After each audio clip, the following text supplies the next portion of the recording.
गंडापुर साहब ने कल अपनी दास्तान दोबारा सुनाई केपी असम्बली में और मैं उस पर मुकम्मल यकीन करता हूँ।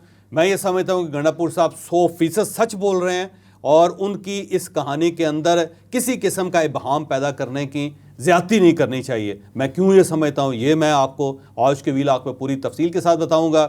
और जो अफ़गानी गंडापुर साहब के साथ इस्लामाबाद आए थे उन्होंने ये कहना शुरू कर दिया कि हमें 2000 रुपये में लाया गया था, यहाँ पे 2000 दिहाड़ी पे गंडापुर साहब हमें यहाँ ले आए। ये वाकई बात दुरुस्त है या फिर ये प्रोपोगंडा, ये भी हम आपको आज के वीलॉग में बताएंगे। और गौहर खान साहब ने अपने तमाम MNAs और सेनेटर्स पे ये पाबंदी लगा दी कि आपने किसी किस्म के अवामी इज्तिमात में नहीं जाना, किसी मुजाहरे में शरीक नहीं होना। गौहर खान साहब ने ये पाबंदी क्यों लगाई ये भी हम आपको आज के वीलॉग में बताएंगे। लेकिन वीलॉग की तरफ जाने से पहले मेरी आपसे रिक्वेस्ट है कि चैनल को सब्सक्राइब ज़रूर कीजिएगा और ये जो बेल आइकन है उसको ज़रूर प्रेस करें ताकि नोटिफिकेशन आपको मिलता रहे। और अब हमने एक माह में 48,000 नए सब्सक्राइबर में इजाफा करना है और उसके बाद हम 500,000 को क्रॉस कर जाएंगे इंशाल्लाह ताला। और इसी तरह आज के वीलॉग के आखिर में आपका मसला या फिर आपका सवाल। अस्सलाम वालेकुम नाजरीन, मैं हूं फ़र्रुख अब्बास न्यूट्रल बाय जावेद चौधरी में। नाजरीन, सबसे बड़ी स्टोरी पिछले 3-4 दिन से एक ही चल रही है और वो गंडापुर साहब ट्रेंड कर रहे हैं। गंडापुर साहब की वापसी क्या हुई, ऐसा लग रहा है जैसे टार्ज़न की वापसी होगी। पूरी कहानी सुनने को मिल रही है। वो जंगलों से, पहाड़ों से, दरियाओं से पता नहीं कहाँ कहाँ से गुजर के पहुँच गए। उन्होंने पूरी डिटेल बताई, लेकिन ना उनका वर्कर मानने को तैयार है, ना आम आदमी मानने को तैयार है, लेकिन चौधरी साहब मान रहे हैं। चौधरी साहब कहते हैं वो बिल्कुल ठीक कह रहे हैं, लेकिन चौधरी साहब मुझे लगता है थोड़ा सा डर के ये बात कह रहे हैं। ये डर किस चीज़ का है ये भी आपको बताएंगे। और गंडापुर साहब ने धमकी दिया जी, उन्होंने कहा जी मैं इस्लामाबाद पे दोबारा चढ़ाई करने लगा हूँ। अब की बार वो चढ़ाई करने की धमकी क्यों दे रहे हैं, क्या होने जा रहा है, डिटेल से बताते हैं आपको आज की स्टोरी में। अच्छा फ़र्क मसला ये है कि गंडापुर साहब की मैंने तकरीर सुनी और उन्होंने बड़ी तफसील के साथ बयान किया कि उनके साथ हुआ क्या था। वो बहरहाल डी चौक पहुँचे, डी चौक नहीं पहुँचे, उन्होंने कहा जी चाइना चौक में पहुँच गया और मैं ये देखना चाहता था कि वहाँ जो वर्कर्स हैं उनकी क्या सूरत हाल है। तो अब लोग ये कह रहे हैं कि आपके साथ जो काफ़िला था जिसमें 5-6 हज़ार लोग थे, उन सब को आप बुरहान इंटरचेंज पे छोड़ के तो पता नहीं कहाँ से आप निकल के आप यहाँ चाइना चौक पहुँच गए। और वहाँ तो ज़ाहिर बंदा था ही कोई नहीं, काफ़िला तो आपने लेके आना था।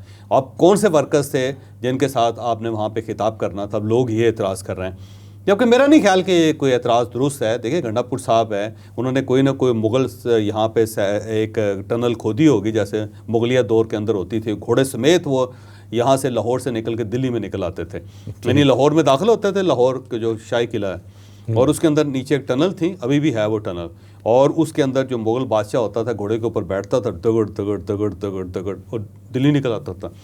तो उस पर हमने कभी एतराज़ नहीं किया कि जी ये मुग़ल बादशाह कैसे लाहौर से जाके दरमियान में दरिया भी पड़ते हैं, उन दरियाओं को क्रॉस करके को पहाड़ियाँ आती हैं, उनको क्रॉस करके खेत आते हैं, कहीं 8, 10, 15, 12 तो शहर आते होंगे डेफिनेटली दरमियान में जी। और उन सब को क्रॉस करके दिल्ली से कैसे निकल आता है। यानी इधर से लाहौर के किले से दाखिल हुआ और दिल्ली के शाही किले में से निकला है। तो हमने आज तक मुग़लों पर तो एतराज़ नहीं किया, गंडापुर साहब पर क्यों एतराज़ करते लोग? ज़्यादती, लिहाजा मैं इस चीज़ को ज़्यादती समझता हूँ। दूसरा उन्होंने कहा जी कि मैं वहाँ पहुँचा था खैबर पख्तूनख्वा हाउस, अभी मैंने चाय पी, मैंने कपड़े वगैरह बदले और अचानक वहाँ पे IG साहब ने धावा बोल दिया और रेंजर्स भी उनके साथ आ गए। लेकिन रेंजर्स की बात नहीं करते वो कहते हैं सिर्फ IG साहब जो उन्होंने ज़्यादती की है। उन्होंने एक मरतबा भी ये नहीं कहा कि जो रेंजर्स के DG हैं उनका भी एहतसाब होना चाहिए, उनको भी पूछना चाहिए कि वो कैसे एक गंडापुर के होते हुए वो KP हाउस दाखिल हो गए। और ये तौहीन है। तो वो समझते हैं कि अगर पुलिस दाखिल हो तो वो तौहीन है, रेंजर्स दाखिल हो तो कोई तौहीन नहीं है। लिहाजा रेंजर्स को तो साइड पे कर दिया उन्होंने ना। वो उनके जो DG हैं उनके बारे में वो ये फ़ैसला कर रहे हैं कि मैं आऊँगा और उनको रिमूव करवाऊँगा और हुकूमत को चाहिए कि फौरी तौर पे DG साहब को फारिग करें।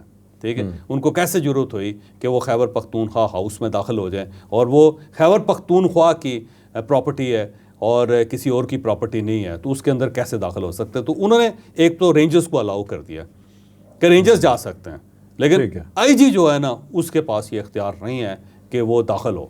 अच्छा, IG के रिवाल्वर पे उनको एतराज़ है कि वो पिस्टल था और जब FC के जवान जो वहाँ पे क्लाशनकोव्स लेके खड़े थे वो मेरा ख्याल है गंडापुर साहब उस पर कोई एतराज़ नहीं, पिस्टल से प्रॉब्लम है।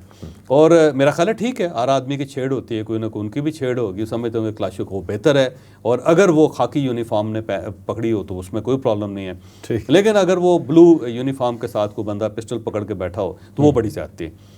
फिर उन्होंने कहा जी देखें, उन्होंने धावा बोल दिया और फिर वहाँ जो बंदा था उन्होंने बंदे का नाम भी बताया। उसने मुझे कहा कि फौरी तौर पे आपको छुप जाना चाहिए। फिर वहाँ जो पिकेट्स लगी होती है, पिकेट्स होती हैं वो बोरियाँ होती हैं जो आपने देखा होगा जिनके अंदर रेत डाली होती है, और वो एक पिकेट्स ही बनाई होती है, उसको मोर्चा बनाया होता है, ऊपर से कवर किया होता है। तो मुझे उन्होंने कहा कि इसमें घुस जाए और मैं छलांग लगा के उसके अंदर चला गया। और अब नालायकी देखें इस्लामाबाद पुलिस की और रेंजर्स के बारे में मैं भी कुछ नहीं कह सकता कि उन्होंने सारी सर्च कर ले, वो पिकेट उनको नजर नहीं आए। बाकी सारी पिकेट्स की तलाशी ले ली उन्होंने, और वो जो थे जहाँ पे गंडापुर साहब, बाकी उन्होंने डीएसपी के ऊपर भी पिस्टल रख दिया, डीएसपी को उन्होंने पिस्टल का बट भी मार दिया जो ज़ाहिर है प्रॉपर डीएसपी था, और वो जो वहाँ पे पिकेट है उसके अंदर गई नहीं। तो ये अजीब सी बात है वैसे हैं, और नालायकी है इस्लामाबाद पुलिस की। फिर उन्होंने कहा जी मैं 4 घंटे वहाँ पे रहा। अब सवाल ये है कि ना मोबाइल फ़ोन है उनके पास, ना उनके पास घड़ी है। ये 4 घंटे का पता नहीं कैसे पता चला उनको। ये एक रूहानी ताकत है उनकी, रूहानी पावर है कि उन्हें अंदाज़ा हो गया कि मैं 4 घंटे यहाँ बैठा हूँ। फिर वहाँ से उन्होंने कहा जी छलांग लगाई मैंने, और जब छलांग लगाई तो मैं बाहर आया तो देखा कि रेंजर्स भी वहाँ पे खड़ी है, पुलिस भी खड़ी है, और मैं उनके सामने से निकल गया वहाँ से, और अल्लाह ताला ने कोई ऐसी चादर तान दी दरमियान में कि मैं उन्हें नज़र ही नहीं आया। और उसके बाद वो चलते चलते वो उसके बाद कहते हैं मैं पहाड़ियों पे चढ़ गया, और वहाँ पे गाड़ी आनी थी मेरी, और मैं फिर रास्ते में पत्थर भी 2 गाड़ियों को मारता रहा, लेकिन रुकी। उसके बाद वो गाड़ी जो थी, मुझे बताया गया था कि ये गाड़ी आएगी, वो आ गई। उसके साथ एक मोटरसाइकिल भी था, और मोटरसाइकिल के ऊपर उनका सिक्योरिटी गार्ड भी था। और गंडापुर साहब जो है पहाड़ी, ज़ाहिर मुझे पता है कि किस तरफ से पहाड़ी जाती है, पूरे इस्लामाबाद को पता है। और वहाँ पे बाकायदा रास्ते के अंदर मोर्चे लगे हुए हैं, और वहाँ पे बाकायदा पैकेट्स हैं, और वहाँ पे पुलिस का वैसे भी पहरा होता है नॉर्मली कि कहीं खैबर पख्तूनख्वा से लोग इधर ना आ जाएं, यहाँ से वहाँ ना चले जाएं। बाकायदा रास्ते वो शाह अल्लाह देता पूरा गाँव दरमियान में आता है। लेकिन गंडापुर साहब वहाँ से भी गुजर गए। उस रोड पे जाने से पहले चौकी है, चौकी है वहाँ पे चेक करते हैं, चेक पोस्ट है। चादर थी ना, चादर थी। और उसके बाद फिर गंडापुर साहब पहाड़ी के ऊपर चढ़ गए, और इतने डेल डोल के बावजूद, ताकतवर, तवाना, 6.5 फुट का कद है उनका, वज़न उनका थोड़ा सा ज़्यादा हो गया, मेरा ख्याल है टेंशन ज़्यादा है। तो बहरहाल वो पहाड़ पे चढ़ गए, और वहाँ पे उन्होंने 1-2 गाड़ियों को वहाँ पत्थर भी मारे उन्होंने, लेकिन गाड़ियों ने कोई परवाह नहीं की गंडापुर साहब की। और उसके बाद फिर वो गाड़ी आ गई, फिर मोटरसाइकिल भी आ गया, और उसमें सवार हो गए। सवार होकर वो हरीपुर के अंदर निकले। वो हरीपुर के अंदर निकलते हैं, और 45 मिनट का फासला है, मुझे भी पता है। वहाँ से 45 मिनट के अंदर अंदर वहाँ निकल जाते हैं, पहुँच जाता है बंदा। अब 2 रास्ते हैं, शाह अलादी का रास्ता है, और दूसरा रास्ता वो है जहाँ पे वो मनाल होता था रेस्टोरेंट है। मनाल वाला रेस्टोरेंट जो है ना वो ज़्यादा ख़तरनाक है, क्योंकि वहाँ पे तो ठीक ठाक किस्म की पकड़स हैं, दरमियान में चेक पोस्ट हैं। वहाँ से तो जब आप चिड़ियाघर को क्रॉस करते हैं वहाँ पे सामने और जब पूरा कॉर्डन ऑफ किया हुआ है इस्लामाबाद को, तो डेफिनेटली ऐसा मुमकिन ही नहीं है कि गाड़ी को जाने दें। पुलिस की पेट्रोलिंग अलग होती है। और फिर ऊपर अगर आप जाएँ दामने को पे तो वहाँ पे फिर पिकट है। फिर अगर और उससे ऊपर जाएँ तो मिनाल के पास है। फिर उससे आगे जाएँ जहाँ से आपने हरीपुर में दाखिल होना है तो वहाँ बाकायदा चेक पोस्ट है। अगर आप जाके देखें वहाँ पे तो हर वक्त लोग मौजूद होते हैं। और वहाँ पे ऊपर आपको पता है कि वहाँ सीक्रेट एजेंसीज ने वहाँ पे बाकायदा तोपें तक लगाई हुई हैं इस्लामाबाद को प्रोटेक्ट करने के लिए, ताकि अगर कोई खुदा न खास्ता किसी तरफ से कोई अटैक हो तो वहाँ से भी उन लोगों को पकड़ाए। और शायद आपको ये जान के हैरत होगी कि वहाँ पे बाकायदा सोल्जर्स हैं पाक फौज के, पहाड़ के ऊपर जो है इस्लामाबाद की हिफाजत करने के लिए, वो पूरे लोग हैं वहाँ पे। आप जाके देखो तो सही। जी एक दफ़ा गए थे, फौजी नीचे आ गए थे, हमको लड़के थे बारबेक्यू करना चाह रहे थे, 2 मिनट नहीं गुजरे वो नीचे आके उन्होंने कहा आप क्या कर रहे हैं। हाँ बताओ भाई। लेकिन गंडापुर साहब वहाँ पे गर्दश करते करते वहाँ से निकल के आगे, और सबकी आंखों के आगे पर्दा सा तना हुआ था। फिर उसके बाद अपनी गाड़ी में बैठे, फिर वो हरीपुर में उतरे। हरीपुर फिर अब उनका सुबह हो गया। फिर वहाँ से वो डीपीओ के घर चले गए, वहाँ पर उन्होंने नाश्ता फड़काया, और उसके बाद डीपीओ से कहा कि मुझे सिक्योरिटी दें, और डीपीओ ने कहा जी मैं तो सिक्योरिटी नहीं दे सकता। और डीपीओ से सिक्योरिटी इसलिए मांग रहे हैं कि वो चीफ मिनिस्टर है, उनको ख़तरा है कि रास्ते से कहीं उनको अगवा ना कर लिया जाए, गिरफ्तार ना कर लिया जाए। अब उन्हें बाकायदा जो है सिक्योरिटी चाहिए अपने सूबे में। ठीक। अच्छा डीपीओ ने इनकार कर दिया तो उसके बाद उसी गाड़ी में बैठ के वो आगे रवाना हो गए, जिसमें वो अपने सिक्योर नहीं महसूस कर रहे थे, इसलिए वो चाह रहे थे कि वहाँ पे ज़ाहिर कोई ना कोई सिक्योरिटी मिले उनको। फिर लेकिन उसी गाड़ी में फिर बैठ के वो आगे निकल गए। अब अगर आप हरीपुर को देखें तो उसके 2 रास्ते, एक इस साइड पे जाएं तो आप आगे चले जाते हैं, एबटाबाद है या फिर उशांगला है या फिर उससे आगे कोस्तान है, पूरा जो नॉर्दर्न एरियाज़ जो है ना वो सारे हैं। और दूसरी साइड पे जाएं जो हाईवे है, जो मोटरवे है, तो आप पेशावर पहुँच जाते हैं। तो गंडापुर साहब ने बजाय इसके कि वो 2 घंटे में पेशावर पहुँचते, तो उन्होंने वहाँ पे सोचा कि नहीं, मेरी क्योंकि रूहानी मंजिलें अभी पूरी नहीं हुई, तो मुझे ये 12 अजला जो है ना उनकी खाक छाननी चाहिए। जैसे पुराने ज़माने में बड़े औलिया कराम होते थे, उनको कह दिया जाता था कि जा बच्चा, जब तक तू 12 शहरों की खाक नहीं छानेगा तुम्हें ये वलायत नहीं मिल सकते। तो उन्होंने कहा कि अब ये पूरा मरहला मुझे मुकम्मल करना चाहिए। तो बजाय इसके कि वो सीधा पेशावर चले जाते, वो सीधा इस तरफ निकले और वहाँ से, अब सवाल ये है कि हरीपुर वो पहुँच गए तो वहाँ से किसी मोबाइल का बंदोबस्त भी कर लेते। क्या इशू था? जब आप पेट्रोल डलवा रहे हैं, जब आप मोटरवे जो है उसका टोल टैक्स भी अदा कर रहे हैं और वहाँ पे कैमरे भी लगे हुए हैं और कैमरों में आप नज़र भी नहीं आ रहे, तो आपको चाहिए था कोई मोबाइल फ़ोन का बंदोबस्त भी कर लेते हैं। और वो जो डीपीओ है उसकी नालायकी देखें कि उन्होंने इसको सिक्योरिटी नहीं दी इनको, गंडापुर साहब को, लेकिन उन्होंने जाने दिया उनको और किसी को इन्फॉर्मेशन नहीं दी उन्होंने कि गंडापुर साहब यहाँ पहुँच गए थे और हमने उनको रास्ता दे दिया कि आप निकल जाएँ बस, हैं। ठीक है। तो ये अजीब सी बात है। और जो उनकी वहाँ पे जो एजेंसीज़ हैं हरीपुर की, उनकी नालायकी देखें कि उनको ये पता नहीं चला कानून काल कि डीपीओ के घर के अंदर गंडापुर साहब पहुँच गए। अच्छा चौधरी साहब, जो सीएम होता है उसके पास हेलीकॉप्टर भी होता है? हेलीकॉप्टर भी होता है, उनके पास पूरा हेलीकॉप्टर है, पूरा उनके स्टाफ होता है, हर वक्त तैयार होता है। तो वो बड़ी आसानी से वहाँ पे रब्ता कर सकते थे, सरकारी फ़ोन से फ़ोन करके अपने भाई को बता सकते थे, मिनिस्टर को बता सकते थे, स्पीकर को बता सकते थे कि मैं जी यहाँ पे पहुँच गया, और वहाँ पे ऑर्डर कर सकते थे अपनी हेलीकॉप्टर का, वो सीधा हरीपुर में पहुँच जाता। 15 मिनट में हरीपुर में पहुँचना तो उसने 16 मिनट में गंडापुर साहब को उन्होंने लेना था और अगले 15-16 मिनटों में उन्होंने पेशावर उतार देना था उनको। और वो वहाँ पे उतर के उनको सलाम करते, सल्यूट करते और उसके बाद वो अपनी गाड़ी में बैठते और बस पूरा फुल फ्लैज चीफ मिनिस्टर। लेकिन उन्होंने ये नहीं किया।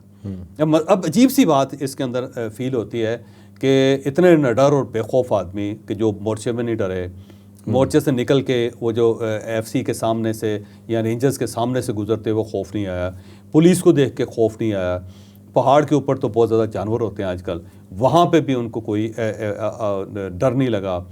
फिर वो वहाँ से अफवाज पाकिस्तान के जो दस्ते हैं पहाड़ों के अंदर से, उनके पास से गुजर के फिर वो हरीपुर पहुँच के वहाँ पर डर गए। अब वहाँ पर जो है ना उनको सिक्योरिटी भी चाहिए और साथ वो फ़ोन नहीं कर रहे अपने स्टाफ को और ना किसी और को कर रहे हैं फ़ोन। अच्छा, उसके बाद फिर उन्होंने 12 अजला जो थे ना वो क्रॉस किए, बहुत सारी घाटियों के अंदर आए, मुश्किल जगह उन्होंने क्रॉस की। जेब में एक पैसा नहीं है, एक गाड़ी है और मोटरसाइकिल वाला पता नहीं कहाँ चला गया इस दौरान। और उसके बाद वो पहुँच गए, फिर पेशावर पहुँच गए। तो ये जो मनाज़िल है ना उन्होंने जो अपनी रूहानी तय की हैं, इसके ऊपर लोगों को एतराज़ है।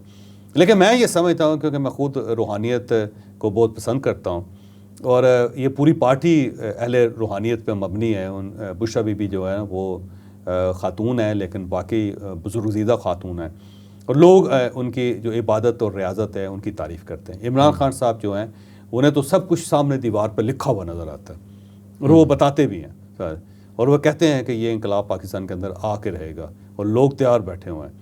तो उसमें ज़ाहिर है गंडापुर साहब भी उन्होंने सेलेक्ट किए हैं, तो खलीफा के तौर पर किए होंगे उन्होंने अपने तौर पर, और उनके अंदर ये रूहानी ताकत हो सकती है कि अल्लाह ताला ने उनके रास्ते में कोई दीवार खड़ी कर दी हो, एक ऐसी इनविजिबल दीवार कि दूसरी तरफ से लोग देख ही नहीं सकते हैं उनको, या उन्हें कोई ऐसी चादर अनायत कर दी हो कि वहाँ से गुजर के वो चले जाएं और वो जो दावा कर रहे हैं तो उसके ऊपर यकीन करना चाहिए।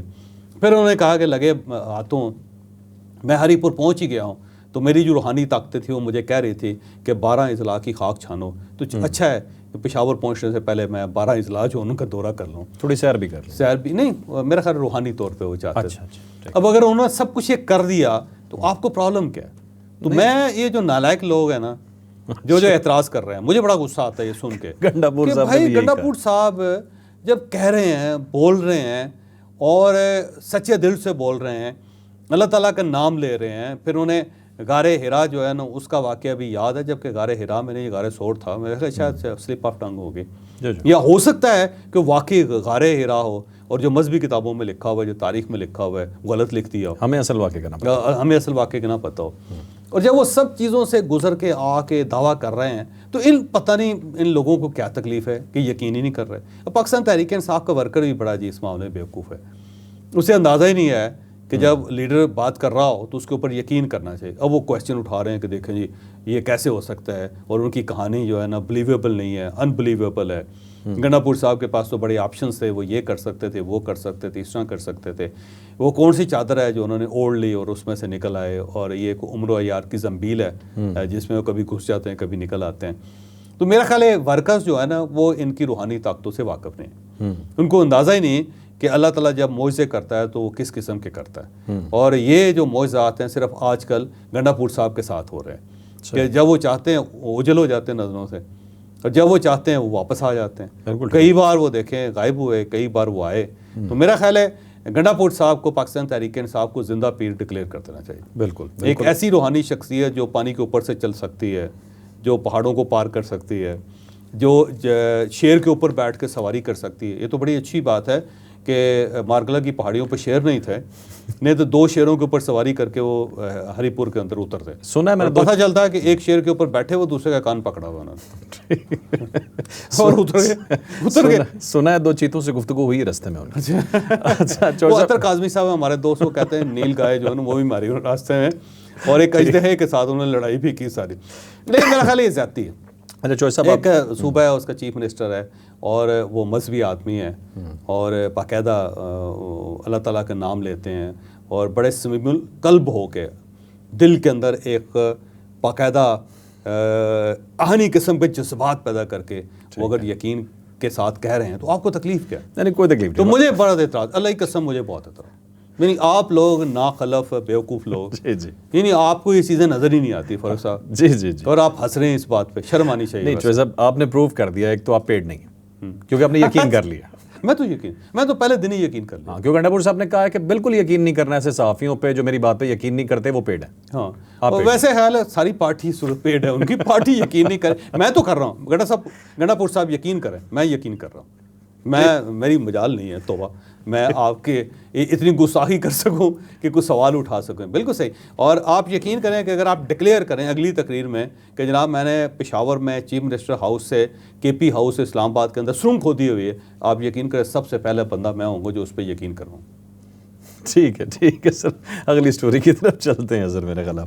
सर हमारे अफगानी भाइयों के मुतल्लिक ये बात मजाकन कही जाती है जी कि 5000 का कालीन होता है वो 500 में बेच के चले जाते हैं। हम तो खैर मजाक के तौर पे यूज़ करते हैं, लेकिन यहाँ पे जो कुछ स्टोरी आई है वो लग रहा है कि जैसे ये मजाक कुछ ठीक ही होता है। 2000 रुपये पे लाए गए अफगानी भाई हमारे जी, 120 टोटल थे, 2,40,000 में उन्होंने पूरा जलसा खड़का दिया जी। ये स्टोरी आई है, डिटेल बताते हैं जावेद चौधरी साहब। अब वो जो अफगानी यहाँ पे गिरफ्तार हुए हैं 120, इस्लामाबाद पुलिस ने गिरफ्तार कर लिया, रेंजर्स ने गिरफ्तार कर लिया उनको, कुछ सीक्रेट एजेंसी जो उनके हत्थे भी चढ़ गए वो, और उनको पकड़ के, और जो सारे वो कुछ फ़ारसी बोल रहे हैं, दरी ज़ुबान बोल रहे हैं, कुछ पश्तो ज़ुबान बोल रहे हैं।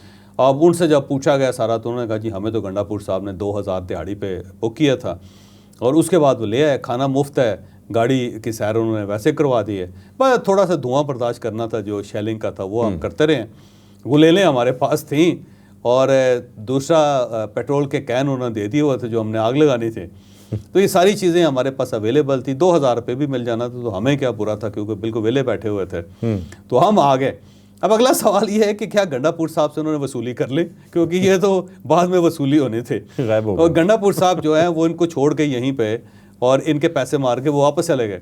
अब ये अफगानी भाइयों के साथ बड़ी ज्यादती है। मेरा ख्याल है आइंदा से अगर जिसने भी आना हो तो उसे चाहिए कि वसूली पहले एडवांस लेके अपने घर छोड़ के आए, क्योंकि अगर जेब में लेके आएंगे तो रास्ते में चोरी हो गया तो फिर क्या करेंगे, या अगर वो पुलिस के हत्थे चढ़ गए और वो जामा तलाशी के अंदर उनके पैसे निकल आए तो फिर क्या करें। ठीक, ये वैसे अलमिया है, वैसे कि कमाल ही है। एक बार इस तरह हुआ कि जो है ना एक ये जो गंडापुर साहब का जो अपना DI खान है, और वहाँ पे एक बम ब्लास्ट हुआ और उसमें खुदकुश हमला था और उसके अंदर बहुत डैमेज हो गए लोग। और जब खुदकुश हमलावर के बैग पे जाके कुछ चीज़ें तलाश की गई तो पता ही चला कि उसे एक शख्स ने 30,000 रुपये में बुक किया था, यानी 30,000 रुपया दे के उस खुदकुश हमलावर को यहाँ लाया गया था, और उसने वो 30,000 रुपये अपनी फैमिली को भिजवा दिए थे कि ये मेरी तरफ से कबूल करें, और ख़ुद वो उस ब्लास्ट में मर गए। यानी उस वक्त ये पता ये चला था कि जो खुदकुश हमलावर हैं ये भी बाकायदा बिक रहे हैं, और बहुत सारे ऐसे लोग हैं जिन्होंने तैयार करके अपने पास रखे हुए हैं, और आप उनको पेमेंट करके आप उनको हासिल कर सकते हैं और किसी जगह पे भी ब्लास्ट करवा सकते हैं। और इसके साथ साथ शायद आपको याद हो कि एक कर्नल साहब थे, कर्नल शुजा शायद उनका नाम था, और वो वज़ीर दाखिला थे पंजाब के। जी, और वो भी इसी तरह बम ब्लास्ट के अंदर, खुदकुश हमला के अंदर वो भी शहीद हो गए थे। अच्छा, उनके बारे में भी जब पता किया था, पता कि ये चला गया कि वो भी जो खुदकुश हमलावर थे वो किराए पे लाया गया था। अच्छा, बल्कि मांग के उधार लाया गया था कि आप ये हमें दे दें और हम आपको इसके बदले में एक और खुदकुश हमलावर आपको दे दें। ओके, और ला के उसे बता के और उसने वो बम फाड़ा और उसके बाद वो कन्न साहब शहीद हो गए थे। बड़े तो दबंग ये दबंग बंदे थे। दबंग आदमी थे। तो इससे ये पता ये चलता है कि ये जो इस टाइप के कारोबार है वो खैबर पख्तूनख्वा के अंदर चल रहे हैं। आप खुदकुश हमलावर जो हैं वो किराए पे ले सकते हैं, आप खुदकुश हमलावर उधार ले सकते हैं, और जब वहाँ पे ये सूरत हाल हो तो आप तो फिर 2-2 हज़ार रुपये पे लोगों को भी ला सकते हैं। तो ये बड़ा अलमिया है। तो इसका मतलब ये हुआ कि पाकिस्तान तहरीक इंसाफ जिनको अपना वर्कर्स कह रही थी वो वर्कर्स नहीं थे, वो तो इस तरह किराए पे लाए हुए लोग थे। या हो सकता है गंडापुर साहब अगर ये कल को बताएं कि ये गलत बयानी कर रहे हैं और आईजी इस्लामाबाद में तुम्हें नहीं छोड़ूंगा, हो सकता है नई कहानी निकल आए।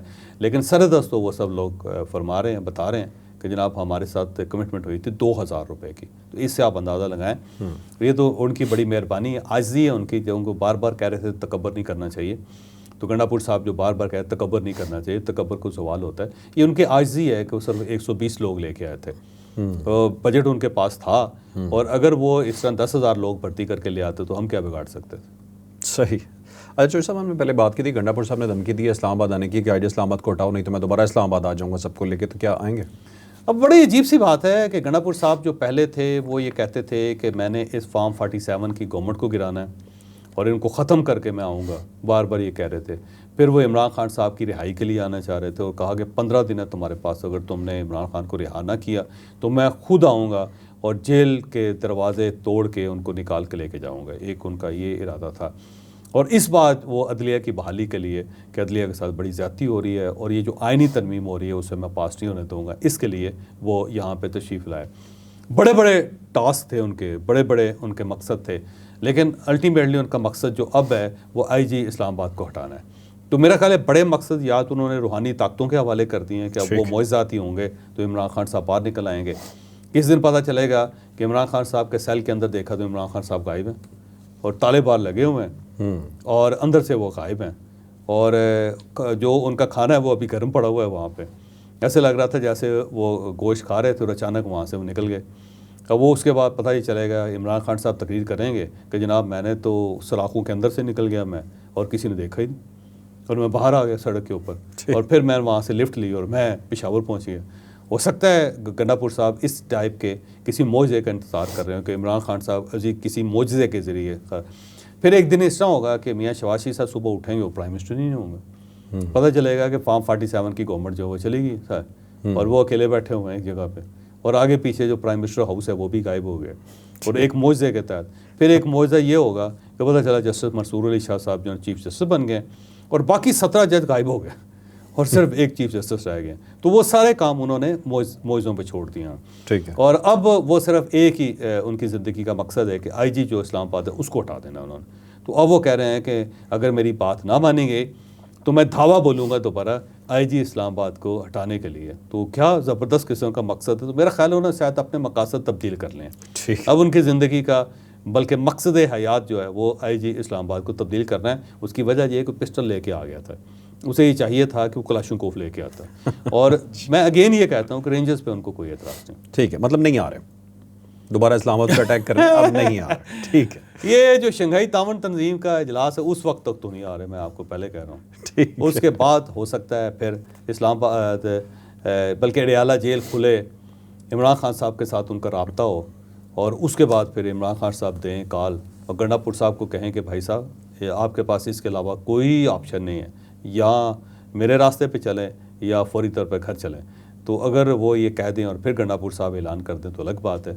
सरदस्त से शंघाई तावन तंजीम का जो इजलास है और उसके साथ साथ ये जो आइनी तरमीम हो रही हैं, जब तक ये नहीं होते गंडापुर साहब नहीं आता। ठीक है, ठीक है। इसके बारे में आपको अगले वीलॉग में एक ब्रेकिंग स्टोरी देने वाले हैं, अगला वीलॉग ज़रूर देखिएगा। अच्छा जी, बैरिस्टर गौर साहब ने कहा जी कि पार्लियामेंटेरियंस एहतजाज में शरीक ना हो, उन्होंने पाबंदी लगा दी है, नोटिफिकेशन जारी कर दी है। इसकी मुख्तलिफ वजूहात हो सकती हैं कि एक तो वो पहले ही देख रहे हैं कि कोई नहीं आ रहा, या दूसरी इसके अलावा भी कोई वजह हो सकती है यकीनन आपको मालूम वो ये कह रहे हैं जी हमारे जो एमएनए सेनेटर्स हैं उनको गायब कर देगी गवर्नमेंट। 63A जो है उसका फैसला कॉलअदम करार दिया जा चुका है, सुप्रीम कोर्ट ऑफ पाकिस्तान ने फैसला कर दिया है। और उसका नुकसान ये है कि जो ही पाकिस्तान तहरीक इंसाफ का कोई एमएनए इनके कब्जे आज में आ जाएगा तो इसको मुनारफ करवा देंगे और वो फौरी तौर पर वोट दे देगा आईनी तरमीम के लिए। अब इसलिए वो कह रहे हैं कि हमने पाबंदी लगाई है ताकि हमारे जो एमएनएज हैं और सेनेटर्स हैं वो बाहर ही ना निकलें। जब बाहर नहीं निकलेंगे तो पकड़े नहीं जाएंगे तो वोट नहीं दे सकेंगे। बड़ी लंबी सी स्कीम है ये भी। अच्छा, लेकिन अब सवाल ये है कि इतनी बड़ी इंकलाबी जमात है जिसने पाकिस्तान को तब्दील करना है और जो बड़े ईमानदार लोग हैं जिनका ज़मीर जिंदा है वो क्यों अपना ज़मीर बेचेंगे? मुझे इस चीज़ की समझ नहीं आई आज तक। और वो क्यों ये समझ रहे हैं कि उनकी पार्टी के लोग जो बकाऊ हैं या वो इतने खौफजदा हैं कि वो अपना वोट तब्दील कर देंगे या अपना ज़मीर बेच देंगे? मुझे इस चीज़ की समझ नहीं आ रही। और जबकि इसी पार्टी के अंदर बहुत सारे ऐसे लोग हैं जो बुरे वक्त में भी इमरान खान साहब के साथ खड़े रहे हैं, उन्होंने अपना साथ नहीं छोड़ा। जिसके अंदर यास्मीन राशिद साहब हैं, जिसके अंदर एजाज चौधरी साहब शामिल है, जिसके अंदर वो मियाँ महमूद रशीद शामिल है, जिसके अंदर आप हमाद अज़हर को शामिल कर सकते हैं, जिसके अंदर आप शिबली फराज को शामिल कर सकते हैं, जिसके अंदर आप अलीमीन गंडापुर को शामिल कर सकते हैं। लाइन लगी हुई है ऐसे लोगों की। और जब ये सारे लोग मौजूद हैं, उमर अयूब की बात कर सकते हैं, जब वकास अकरम की बात कर सकते हैं, जब इन्होंने अपना मौक़िफ़ तब्दील नहीं किया, इनका ईमान नहीं डोला, इनके ज़मीर के ऊपर कोई ज़रब नहीं लगी, तो बाकी सब के बारे में क्यों आपका ख्याल है कि ये सब बकाऊ हैं और इनको गवर्नमेंट ले जाएगी? भाई अगर आप इंकलाबी हैं तो आपके ऊपर से तो ट्रक गुजर जाए, बुलडोज़र गुजर जाए, आपको अपने नज़रिए पे खड़ा रहना चाहिए। ये कौन सा नज़रिया है जिसके अंदर हर वक्त खौफ रहता है कि हमारा अगर एमएनए को गायब हो गया या वाशरूम भी गया तो उसके बाद गवर्नमेंट उनको उठा के ले जाएगी? तो ये अजीब सी बात है। वैसे तो उन्होंने शायद इसीलिए रोका है कि कोई आदमी या कोई एमएनए सेनेटर इनके काबू ही ना आ सके और गवर्नमेंट बचा ले, जबकि इनको ये पता नहीं है कि जिन लोगों पे उन्होंने काम किया वो किया हुआ और वो ऐसी सुरंगों से निकल के आएंगे उस दिन कि पाकिस्तान तहरीक इंसाफ खुद ही ईरान रह जाएगी। तो उन्होंने भी सुरंगें खोदी हुई। उनकी जो सुरंगें हैं ना वो कौमी असम्बली तक पहुँचती हैं। कौमी असम्बली पहुँच जाए मुकदमा तो ऑलरेडी हो रहे हैं, उठाना होगा तो घर से भी उठाया जा सकता है। ठीक है, देखिए वो उन्होंने खैबर पख्तूनख्वा में रखा हुआ सबको। पहले खैबर पख्तूनख्वा हाउस में केपी हाउस में थे, लेकिन अब जो है ना वो सवाबी से परे परे। ओके, सवाबी क्रॉस नहीं करना। ठीक है, आसिफ काका खेल साहब का सवाल है, जो इससे बड़ा अच्छा सवाल उन्होंने किया है कि वो कहते हैं जी कि अगर केपी के वाले अपने वज़ीर आला कोई नहीं पहचानते तो इन्होंने इतने वोट कैसे ले लिए? ये बस गुजर के चले गए दरमियान। अजीब सी बात है। वैसे बात तो उनकी ठीक है, लेकिन अगेन मेरा उनसे यही इख्तलाफ है कि ये मौजज़ा है। मौजों पे यकीन करें, मौजा जब होता है तो फिर इसी तरह ही होता है। नहीं किसी को समझ आती कि क्या हो गया, मत मारी जाती लोगों की। और सामने देख रहे होते हैं, नज़र नहीं आ रहा होता, सुन रहे होते हैं, सुनाई नहीं दे रहा होता, चख रहे होते हैं और टेस्ट ही महसूस हो रहा होता। ये तो कमाल है, इसी को तो मौजा कहते हैं। ठीक है, मौजा। नाज़रीन, आपने आज का वीलॉग देखा, यकीनन आपके लिए इन्फॉर्मेटिव भी रहा होगा और आप इसे एंटरटेन भी हुए होंगे।